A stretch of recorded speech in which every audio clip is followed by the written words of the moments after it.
السلام عليكم. كنتمنى انكم تكونوا بخير وعلى خير وما ناقصكم حتى خير.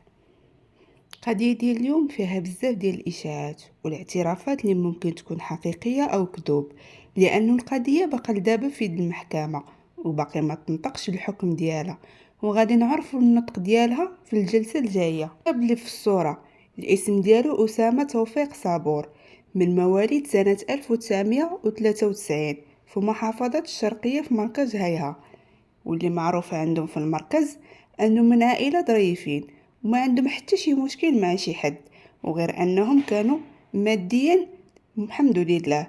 وخصوصا الام ديالو اللي الاسم ديالها زينب. هو مني كان صغير كان ذكي بزاف، وكان دائما متفوق في الدراسه ديالو، وكان كيحلم انه يكون طبيب.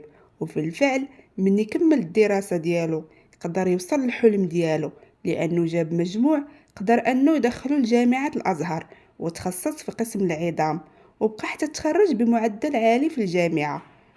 العائلة ديالو كانوا فرحانين بيه بزاف، ومن بعد قدر يخدم في مستشفى النصر للبحوث والعلاج اللي موجودة في الساحل في القاهرة، وتما كانوا الناس كلهم كيبغيوه لانه كان انسان ظريف بزاف، لدرجة انه الام ديالو كانت كتقول عليه انه ملاك على شكل إنسان.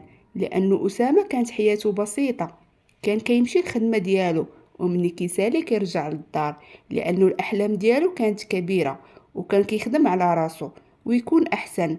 والهدف ديالو أنه يشارك في عيادات مع دكاترة تانيين. بالفعل بمساعدة والدعم من عائلته قدر يدخل شريك في عيادة مخصصة في العظام، والشريك ديالو كان صاحبه من يامات الجامعة واللي الاسم ديالو احمد شحاته. وهاد احمد كان فحال الاخ ديالو، داكشي علاش اسامه ما كان كيخبي عليه والو، وقال ليه انه الحلم ديالو والهدف الثاني انه باغي يدير مركز طبي بنفس القسم وانه يكون بالاسم ديالو. وقال لي انه الاخ ديالو اللي في السعوديه غادي يصيفط ليه الفلوس ويحقق الحلم ويحل المركز. نفس هذا الوقت كانت الام ديال اسامه اللي هي زينب كانت مسافره عند ولدها الثاني اللي في السعوديه باش دير عمره، وهذاك الوقت كانت الام كتصل باسامه كل يوم كتسول فيه حتى النهار 4 يونيو 2023 قال لها انه ناوي يخطب واحد البنت وانها كتعجبه وخدامه معاه في المستشفى. الام ديالو فرحات وقالت ليه غير نجي لمصر غادي نمشي معاك باش نخطبوها. وملي قطع المكالمة مع الأم ديالو قال لواحد السيد خدام معاه أنه متفق مع واحد صاحبه أنه غادي يجي عنده غدا للمعهد وغادي يعطيه كوستيم وصباط وقرافاطة، حيت غادي يمشي لواحد العرس في التجمع الخامس. لكن ملي كانوا كيهضروا أسامة جاتو مكالمة من واحد الرقم مجهول، وبعد ما تكلم في التليفون شوية قال السيد اللي كان واقف معاه أنه غادي يخرج نص ساعة ويرجع. ولكن للأسف أسامة مرجعش بمرة. الغد ليه بالفعل جا الصديق ديالو للمعهد باش يعطيه الحوايج، ولكن ما كيلقاش. ومني كيسول عليه قالوا ليه انه خرج البارح وما بقاش رجع. وبطبيعه الحال الام ديال اسامه والاخ ديالو كانوا كيحاولوا يتصلوا به ولكن ما كانش كيجاوبهم، وحتى ملي كانوا كيدخلوا الحسابات ديالو في الانترنت كانوا كيلقاوهم مسدودين.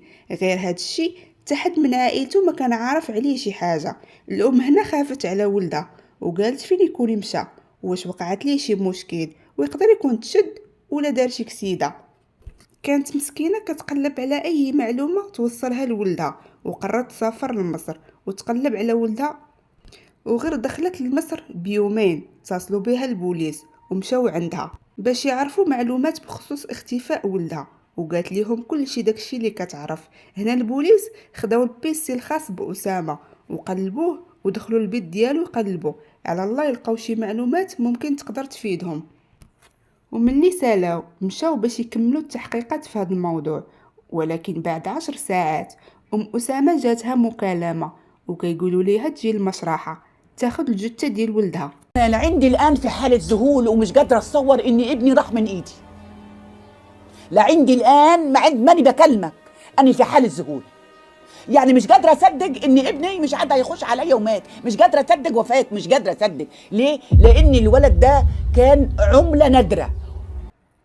الأم مسكينة ملي جاتها هاد المكالمة جاتها الصدمة وما كانش مصدقة أنه ولدها وهو اللي مات. كانت كتقول أكيد يكونوا غلطوا. خرجت ومشات للمشرحة ديال زينهم، وتما للاسف داكشي كامل اللي كانت خايفه منه كان صح، لانه الجثه بالفعل ديال ولدها. وهنا غادي نرجعوا لقبل 10 ساعات، وشنو كانوا كيديروا البوليس في هاد المده، والتفاصيل ديال هاد القصه الصراحه غادي تصدمكم. اول حاجه داروها البوليس كانوا انهم مشاو للمستشفى اللي خدام فيها اسامه، وتما من خلال كاميرات المراقبه عرفوا امتى دخل وامتى خرج منها، وحاولوا يتبعوا التليفون باش يعرفوا اخر مره كان فيها قبل ما يطفى التليفون ديالو بمره. واكتشفوا انه كان في واحد المنطقه اللي الاسم ديالها روض الفرج، في المكان اللي فيه العياده اللي كان دايرها هو احمد صاحبه. ومشاو للعياده وما لقاو حتى حد، لقاو غير واحد طبيب تما وسولوه على الدكتور اسامه واحمد شحاته، ولكن الرد ديالو كان غريب، حيت قال لهم انهم بجوج هذه مده ما بقاوش كيجيو، وانه كان الحال العياده حتى يبان شي واحد فيهم. البوليس هنا بداو كيقلبوا العياده، في الاول ما لقاو حتى حاجه، ولكن لاحظوا انه المكان ريحته خايبه بزاف، وما كانوش عارفين المصدر ديال هاد الريحه. وغير هاد الشي لاحظوا انه كاين القبس ومواد بناء في المكان. هنا البوليس سولوا الطبيب على هاد الشي، وقال لهم انه ما كيعرف والو على هاد الموضوع، لانه من يدخل العياده لقاهم كاينين تما. ومشاو سولوا من الشقه، وقال لهم انه الدكتور احمد شحاته هو اللي طلب هاد الشي، وعرفوا اسم المحل من الراجل.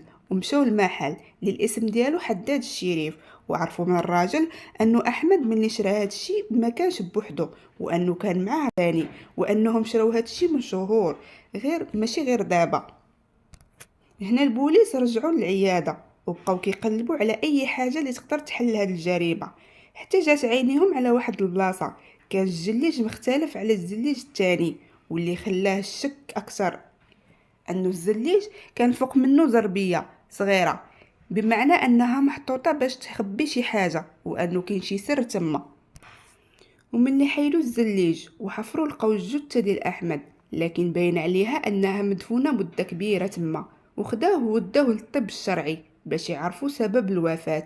والتقرير بين انه فيه ضربات خفيفه، ولكن هاد الشي ما كانش هو سبب الموت، لانه سبب الموت كان حقنه زائده من المخدر. البوليس رجعوا تاني لكاميرات المراقبه وحاولوا يتبعوا التحرك ديال اسامه من الوقت اللي خرج من المستشفى، وبقاو متبعينه حتى شافوا اسامه طالع العماره، وكان باين عليه انه عادي. وبعد مده نزلوا 3 من العماره، احمد شحاته وراجل مجهول، ومعهم اسامه على كرسي متحرك، واللبس ديالو كان بدل، وحالته كان مخدر او ميت. البوليس من بعد مشاو للعماره وشافوا كاميرات ديال المراقبه، وشافوا في الكاميرا انه كاينه واحد البنت غريبه دخلت، ومن وراها دخل الدكتور احمد شحاته طالع معاه واحد الشخص اللي هو غريب، ولكن هاد الفيديو ما عرضوش، واللي موجود غير الفيديو ديال الدكتور اسامه وهو في كرسي متحرك. ومن التحريات عرفوا انه الاسم ديال البنت ايمان محمد، والشخص المجهول اللي كان مع الدكتور كان الممرض الاسم ديالو احمد فرج. وغير البوليس عرفوهم بداو كيقلبوا عليهم، وقدروا يلقاو ايمان اول وحده اللي كانت في الدار ديال العائله ديالها اللي كانت في الشرقيه. ومن بعد لقاو احمد شحاته اللي كان في محافظه المنيا في الصعيد. ومن بعد لقاو الممرض اللي كان معاه اللي هو احمد فرج، وبداو كيحقوا معاهم. هنا ايمان قالت شي حوايج كيصدموا، لانه البنت قالت انها مزوجه من الدكتور احمد عرفي، ولكن المشكله ما كاينه حتى شي ورقه كتاكد هذا الشيء، وانهم ما علنوش على الزواج على قبل مشاكل ماديه كانوا فيها. وهذا المشكل هو اللي خلى الدكتور احمد تجي افكار شيطانيه، وانه يخطط يخطف الدكتور اسامه ويطلب من عائلته فديه. عاقلين من اللي كنت قلت لكم انه الاخ اسامه كان كيساعده بالفلوس، وانه اسامه كان كيعاود كل شيء لاحمد لانه كان كيتيق فيه، ولكن للاسف بداو كيطبقوا في الخطه ديالهم الشيطانيه. واول حاجه دارها انه جاب رقم التليفون جديد لايمان، وقال لها على العنوان الشقه للكراء، وخلاها تعيط للدكتور اسامه على اساس ان الام ديالها مريضه وما قادرش تتحرك، وانها محتاجه شي طبيب يجي عندها للدار يشوفها. وأنها كتصل به من طرف الدكتور أحمد. أسامة على نيته مشى باش يشوف المرأة، وحتى في الكاميرات المراقبة كانت كتبين أنه كان كيزرب باش يوصل دغيا. واللي أكد هاد الكلام هما كاميرات المراقبة اللي كانوا في العمارة، وكانوا ناويين يخطفوا أسامة فيها، لأنه كيف كتشوفوا هو كان طالع عادي، ومني كان خارج كانوا مخرجينه في كروسة. وعرفوا من إيمان أنهم ضربوا أسامة وداروا ليه الضوء باش يخاف منهم، ومن بعد داروا ليه إبرة اللي فيها المخدر، ومن ينزلوه باش يديوه العيادة حسوا بيه أنه بدا كيفيق، وهما يعطوه مخدر مرة أخرى، ولكن هاد المرة عطاوه البنج زايد بزاف لدرجة أنه ممكن يدخل في غيبوبة أو تجيه سكتة قلبية. وهما غير وصلوا العيادة حفروا حفرة ودفنوه حي. هنا الجريمة غير تعرفات، الدنيا تقلبات، والقضية ولات قضية رأي عام، وكل شي كان كيقول أنهم هاد ثلاثة كانوا طامعين في الفلوس ديال أسامة. ولكن الدكتور أحمد ما كانش غير طامع فيه، كان عنده من ناحية أسامة غيرة، لأنه الناس كلهم كانوا كيبغوه الدكتور أسامة وكيحترموه، وكيلبس أحسن لبس، وعنده تليفون غالي. وهذا الشيء ممكن يكون خلى أحمد يحقد عليه، وأنه كان في أزمة مالية. واللي غريب في هذه القضية أنه أحمد قبل ما يدير هذه الجريمة كان عنده أكثر من عيادة في المنطقة ديالهم، والدكتور أسامة كانت عنده غير واحدة. احنا بنرحب بالدكتور احمد، هو نور شارع كورنيش النيل بالوراق. بصراحه يعني جنب المسجد على طول تلاقينا في نور كده، يعني في شعله كده، الاسم كان عامل رونق. ان شاء الله يبقى اسم. في 2 شتنبر 2023 ثلاثة ديال المجرمين كانوا تشدوا وبداو في المحاكمة ديالهم. تتهم النيابة العامة كل من المتهم الأول أحمد شحتة علي أحمد، المتهم الثاني أحمد فرج عبد الباسط السيد، المتهمة الثالثة إيمان محمد صالح حنفي. انه في هذه الجلسة قالوا بزاف ديال الهضرة، وانه القاضي ملي سول احمد شحاتة قال لي انه ما دارش هذا الشيء، وانهم ما قتلوا اتحد. ومني سول احمد فرج وايمان قالوا ليه نفس الكلام. حصل ولا ما حصلش؟ لا يا فندم ما حصلش. ولا الخط ولا القتل ولا السرقه يا فندم ولا كل ده، يا فندم كان في سبب معرفة ما بين أحمد وما بين دكتور أسامة. التحقيق معاهم اعترفوا بالجريمة كاملة، وعلاش دابا قدام القاضي كيقولوا انهم ما داروا والو. والحاجة الغريبة انه المحامي ديال ايمان كيطلب باش يخرجوها. المتهمة يا صاحب المقام الرفيع مريضة بمرض عضال. المتهمة لا تأكل ولا تنام ولا تأوى في محبسها. والتمس الحاضر من هيئة المحكمة كقرار إنساني راقي وقبلة حامية على جميع المحامين أن تأمر بإخلاء سبيل المتهمة يا صاحب المقام الرفيع. لكن القاضي رفض، وتم تأجيل المحاكمة في 3 أكتوبر 2023 باش يتنطق الحكم. وهنا كتكون سالت القضية ديال اليوم، ونتلاقاو في الجزء ديالها الثاني ملي يخرج القاضي بالحكم. واللي بغيت نقول انه الطمع والغيرة والحقد ممكن يكونوا أسوأ صفات في بني آدم.